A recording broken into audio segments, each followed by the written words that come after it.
How's it going, everyone? Austin Honecker here. I just wanted to come on here for a while and give my review for All Elite Wrestling's AEW Rampage from 2 nights ago, which was May 6th, 2022. I gotta say, it was awesome from start to finish. For the matches, match 1, it was Ruby Soho and Toni Storm versus Britt Baker and Jamie Hayter. That was a great match, but the ending to it, Ruby Soho and Toni Storm went over cause Toni Storm pinned Britt Baker with a roll-up. Match 2, it was Hook versus J.D. Drake. That was a great match, but the ending to it, Hook went over with the Red Rum. Well, after the match, as Hook was celebrating his victory, Danhausen came out with a microphone and said, "Yes, this is Danhausen. You know, Hook, next week in Long Island, New York, Tony Nese wants to challenge me to a match, and he's gonna have that menace Mike Sterling in his corner. So, since that's gonna happen, how about you be in Danhausen's corner?" And Danhausen ended up getting in the ring and reaching out his hand to shake Hook's hand. And Danhausen said, "Come on, put it in here, Hook." And Danhausen touched Hook, and then Hook got pissed off, and Hook shoved Danhausen down, and Danhausen got a bag of chips with a bow on it and gave it to Hook. But then Danhausen got out of the ring and went backstage. Hook picked up the bag of chips and then just set him down and then got out of the ring and went backstage as well. That was cool. That was after the match, by the way. Match 3, it was Riho versus Yuka Sakazaki in an Owen Hart Memorial Cup Tournament qualifying match in the women's division. That was a great match, but the ending to it, Riho went over and advanced in the Owen Hart Memorial Cup Tournament qualifying match in the women's division with a roll-up. That was match 3, by the way. And match 4, which was the main event, it was Jay Lethal versus Kenosuke Takeshita. That was a great match, but the ending to it, Jay Lethal went over with the lethal injection. Now, after the match, as Jay Lethal was getting up to celebrate his victory, Sanjay Dutt and Satnam Singh got in the ring, and Sanjay Dutt got on the microphone and said, "Jay, get up, bub." And then Sanjay Dutt said to Jay Lethal, Sanjay Dutt said, "Jay, you remember when Kenosuke Takeshita here said he wasn't afraid of you?" Then Jay Lethal got on the microphone. He said, "Yeah, I remember it." And so, "Kenosuke, you say you're not afraid of me? Well, be afraid of this." So Jay Lethal and Sanjay Dutt started stomping on Kenosuke Takeshita and beating the shit out of him. And then the Best Friends, which are Trent Beretta, Chuck Taylor, and Orange Cassidy, came out. And Trent Beretta and Chuck Taylor targeted Jay Lethal and Sanjay Dutt, tackling them down and beating the shit out of them. And then Trent Beretta ran at Satnam Singh, but Satnam Singh picked Trent Beretta up and slammed him down, and then Chuck Taylor ran over to Satnam Singh, and Satnam Singh grabbed Chuck Taylor and started dribbling it. Satnam Singh grabbed Chuck Taylor by the neck and started dribbling him like a basketball in the ring. And then Orange Cassidy got on the ring apron, and Orange Cassidy and Satnam Singh stared each other down, and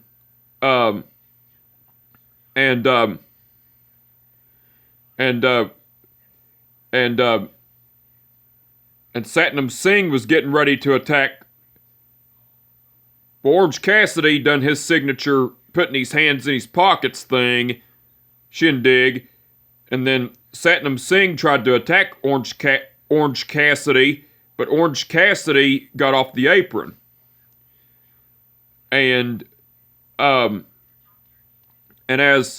Satnam Singh was getting ready to target Orange Cassidy, and Orange Cassidy got off the apron, Samoa Joe came out and tried to attack Satnam Singh. Well, Samoa Joe came out with a lead pipe and was getting ready to attack Satnam Singh. But the referees, the security, and Pat Buck, one of the producers, came out to grab Samoa Joe and to hold him back from getting in the ring to fight Jay Lethal, Sanjay Dutt, and Satnam Singh, because that's who Samoa Joe was going for, those three. So, Jay Lethal, Sanjay Dutt, and Satnam Singh were on the ring standing tall, while the referees, the security, and one of the producers, Pat Buck, was holding Samoa Joe back. And while the best friends, which are Trent Beretta and Chuck Taylor, were laid out, Orange Cassidy was just standing there and everything as well. That was cool. And that was after the match, by the way.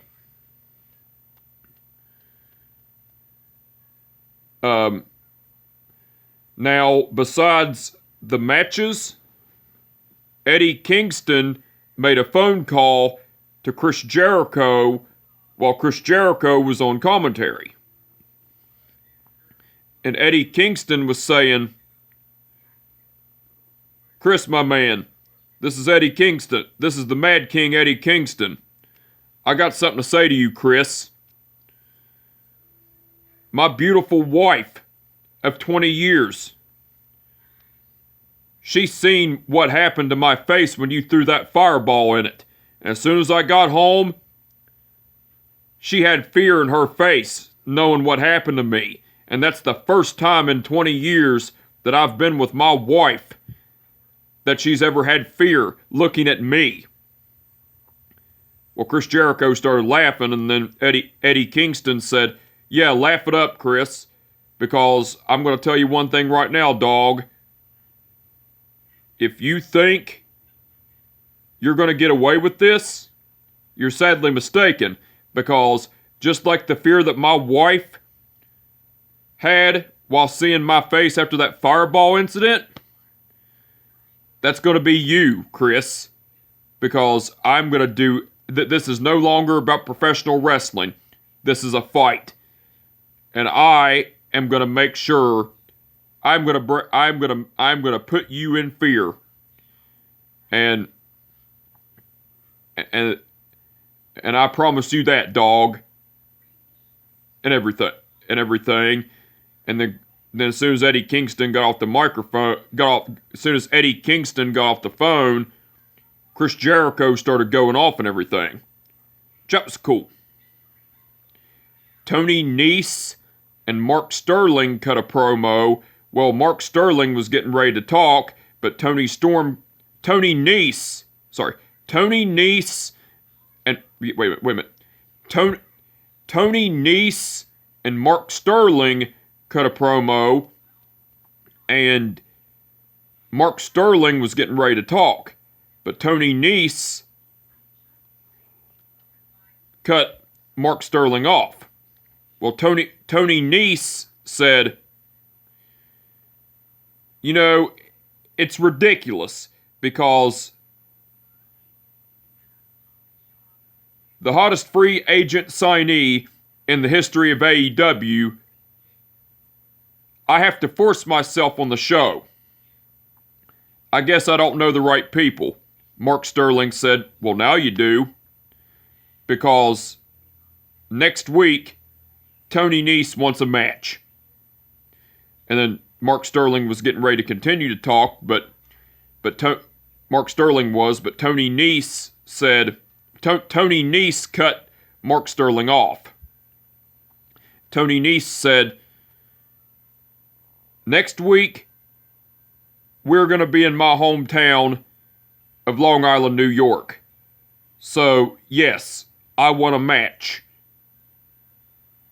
And then Mark Sterling was saying, and the match that Tony Nese wants is against an undefeated phenomenon who these people so rightfully love, and I'll never understand it. And then Tony Nese said, and that man is none other than Dan Housen. So Dan Housen, give me my match with you. Because next week, the premier athlete, Tony Nese, myself, I'm going to kick your ass and everything. That was cool. Lexi Nair interviewed FTR, which are Dax Harwood and Cash Wheeler. Well, Lexi Nair brought up about Dax Harwood beating Cash Wheeler in the Owen Hart Memorial Cup Tournament qualifying match in the men's division. Well, Cash Wheeler said, that's right, Lexi. Dax won against me. And he's going to win the whole the whole tournament. Then Dax Harwood said, Lexi, what Cash said was right. Because I did beat him. And I am going to win the Owen Hart Memorial Cup tournament. I'm going to win the whole thing. And I'm going to say this. My opponent in the quarterfinal match, Adam Cole, you're a phenomenal professional wrestler. But I cannot let you beat me. Because this tournament means the world to me. And yes, last year, Cash and I, we were assholes. But this year, we're completely different. But Adam Cole, I respect you as a professional wrestler, but I don't respect you as a human being. So, next week, the nasty bastard that I once was is going to come back and is going to kick your ass. And not only am I doing this for myself, but I'm doing this for my family. I'm doing this for professional wrestling. I'm doing this for my wife. I'm doing this for my daughter. I'm doing this for professional wrestling. And I'm doing it for the Hart family. And everything. I'm doing, and after he said all that, he said, now then Dax Harwood, after he said that he was doing it for his wife, his daughter, and the Hart family and everything, he said his signature line, top guys out, and everything. That was cool. Sean Spears cut a promo talking about how Wardlow is a big guy and talked about how every giant that him and MJF have thrown at Wardlow's come out on top, and now Wardlow thinks he's on top of the world and everything. And then Shawn Spears was talking about how he once mentored Wardlow and everything, and talked about how Superman has a kryptonite, and how he knows Wardlow's kryptonite, and how he's gonna take Wardlow down and everything as well. And then Shawn Spears left the steel chair, and the steel chair said Giant Killer and everything. That was cool. Dan Lambert and Men of the Year, which are Scorpio Sky and Ethan Page,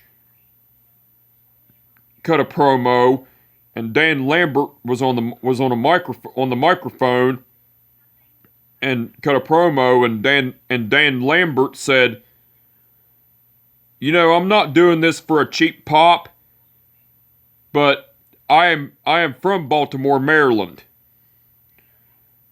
But I'm going to say this. This town of Baltimore, Maryland nowadays sucks. Yesterday when I was here, I usually love crab cakes. But the ones here in Baltimore, Maryland, they suck. They're disgusting. Just like a lot of you idiots here in Baltimore, Maryland."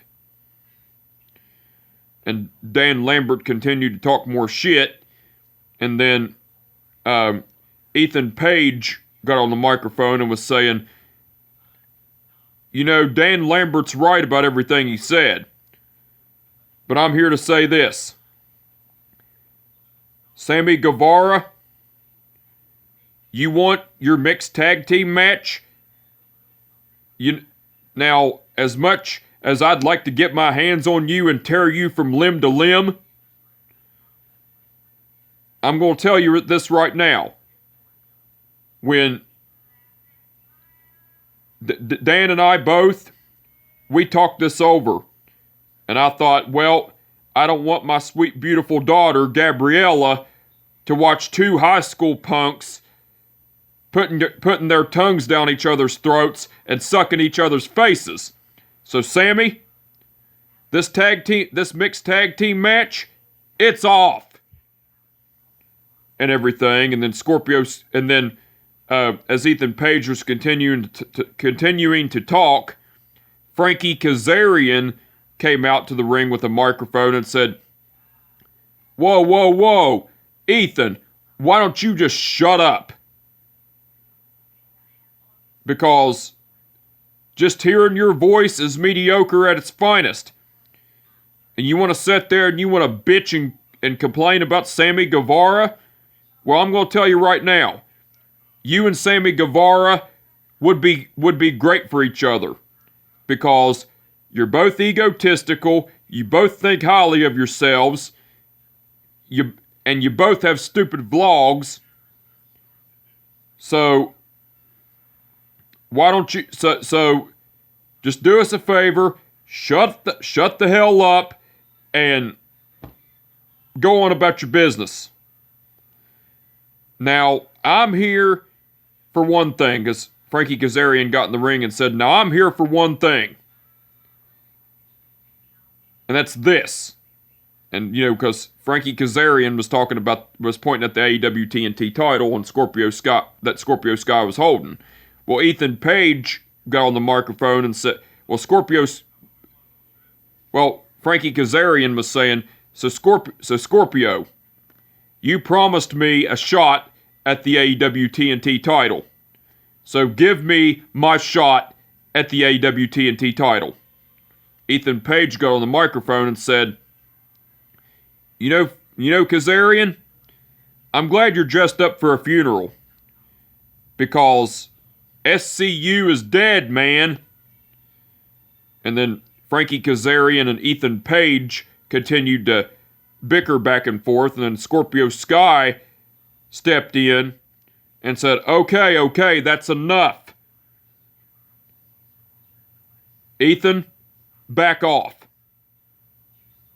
And then Ethan Page backed off, and then Scorpio Sky said, "You know, I promised that I was going to bring prestige back to the AEW TNT title, and it's not going to be tossed around like Ty Conti is backstage.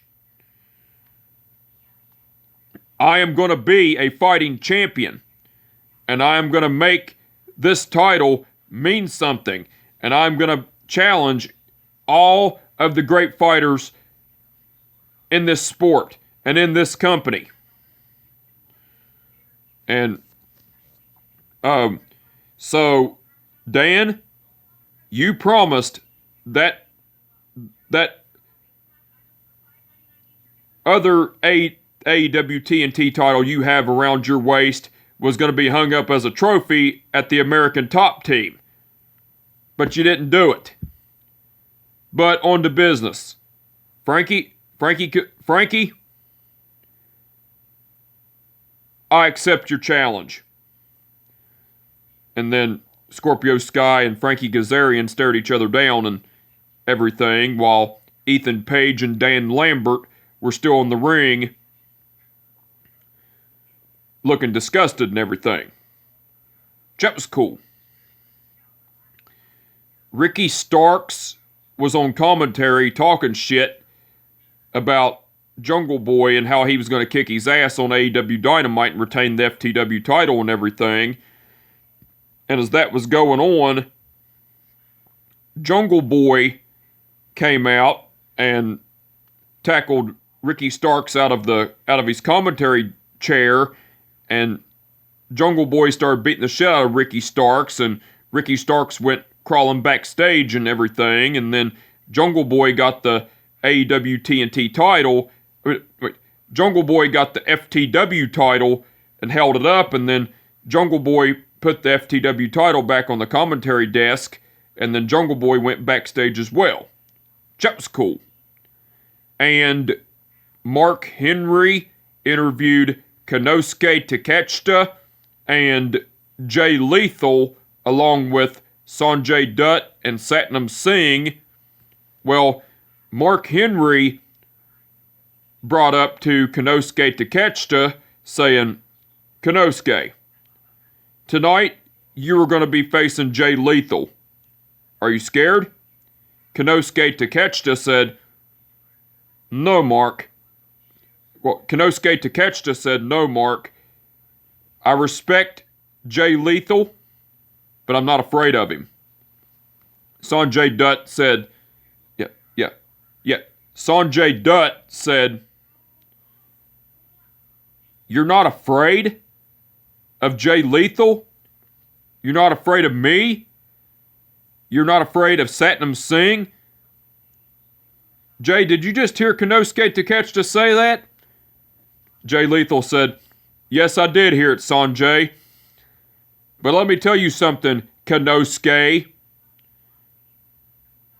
Tonight, you will be in the ring with the greatest professional wrestler of all time, and the longest, yes, Samoa Joe, the longest Ring of Honor television champion.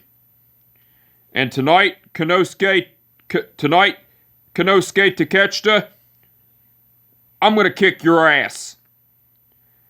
And then Mark Henry said his signature line, "Well, looks like there's been enough talk. It's time for the main event." And everything. That was cool. Now, besides all that,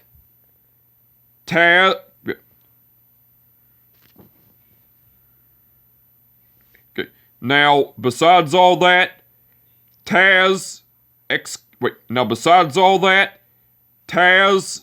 Excalibur and Chris Jericho done commentary throughout the whole show. They done awesome as usual.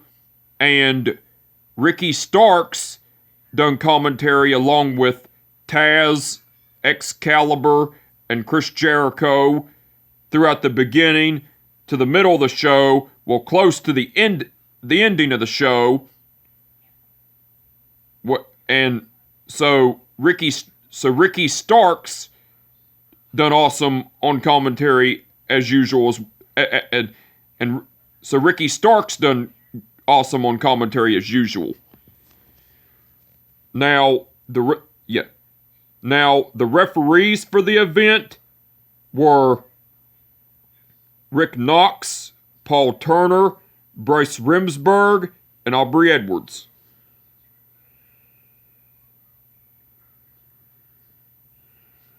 Okay. Paul Turner refereed the match between Ruby Soho and Toni Storm versus Britt Baker and Jamie Hayter. Bryce Remsburg refereed the match between Hook versus J.D. Drake. Aubrey Edwards refereed the match between Riho versus Yuka Sakazaki in an Owen Hart Memorial Cup Tournament qualifying match in the women's division. That was Aubrey Edwards, by the way. And Rick Knox refereed the match between Jay Lethal versus Kenosuke Takeshita. All the referees done awesome as usual. Now, the match card that's been announced for All Elite Wrestling's AEW Dynamite Wednesday night. For the matches, it's going to be Ricky Starks versus Jungle Boy for the FTW title. CM Punk versus John Silver. Jeff Hardy versus Darby Allin in an Owen Hart Memorial Cup Tournament quarterfinal match in the men's division. Adam Cole versus Dax Harwood in an Owen Hart Memorial Cup Tournament quarterfinal match in the men's division. And Toni Storm versus Jamie Hayter in an Owen Hart Memorial Cup Tournament quarterfinal match in the women's division. Now, those are the matches that have been announced. Now, besides the matches that have been announced, the Jericho Appreciation Society, which are Chris Jericho, Jake Hager, Daniel Garcia, Matt Menard, and Angelo Parker, will be having a victory speech, and MJF and Wardlow will be having a contract signing. So the match card for All Elite Wrestling's AEW Dynamite Wednesday night looks like it's going to be awesome. I can't wait to see it, and I'm looking forward to it. Now, the match card that's been announced for All Elite Wrestling's AEW Rampage Friday night, so far, it's going to be Scorpio Sky versus Frankie Kazarian for the AEW TNT title, and Ruby Soho versus Riho in an Owen Hart Memorial Cup Tournament quarterfinal match in the women's division. So the match card for All Elite Wrestling's AEW Rampage that's been announced so far looks like it's going to be awesome. Can't wait to see it. Looking forward to it.